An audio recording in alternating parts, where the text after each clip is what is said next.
있으라고.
Okay, I'm gonna sew in the ends on all of these now so that I have that done, so that I'm not sitting here at the end of this going, why did I not do that? Because this is the smartest thing you can do.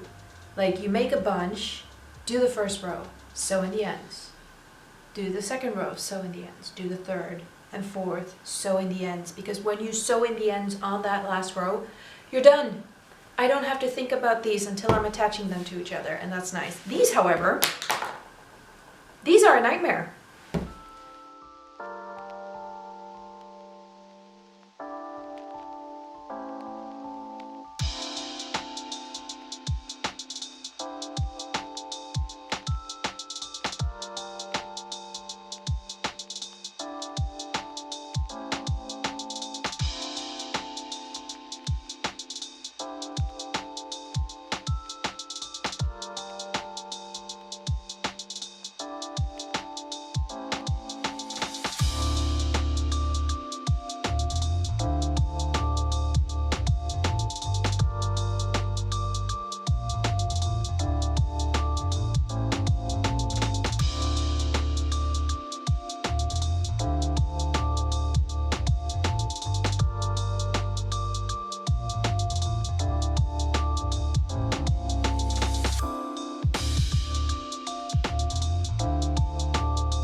Do you ever realize that you're just rambling and then your camera cuts you off to tell you, like, hey, shut up?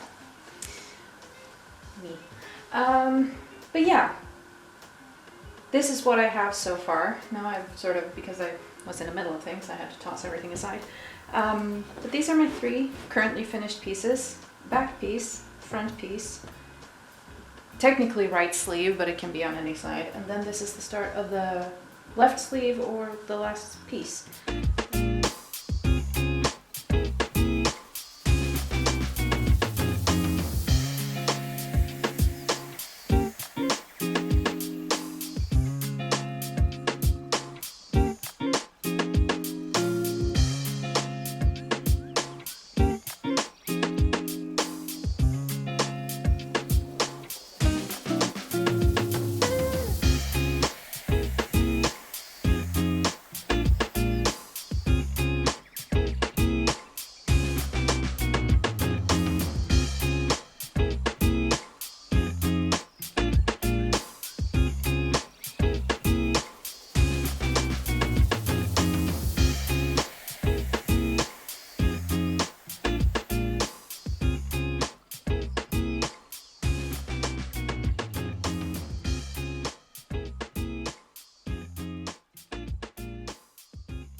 around here.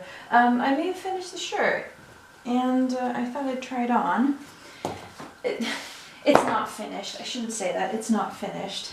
It's finished for the video. I think that is what we're gonna accept.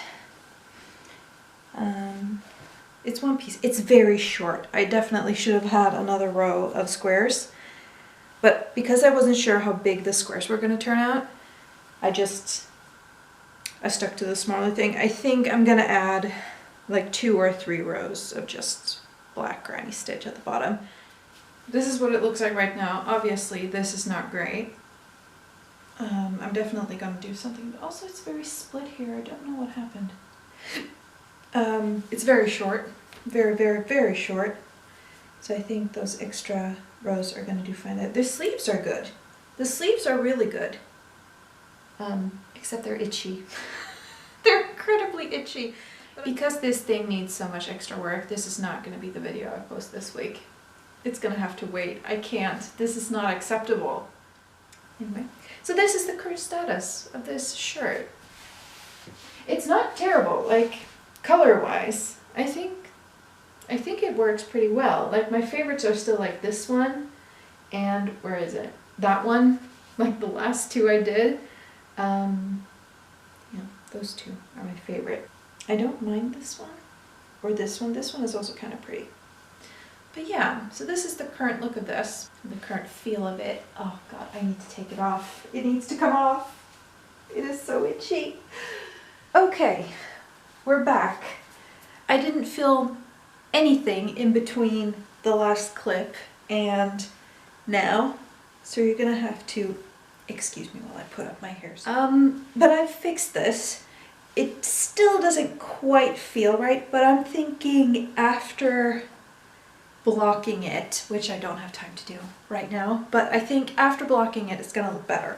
So what I did, I added, can you see? I added a ribbed collar around the shoulders, made that look really nice.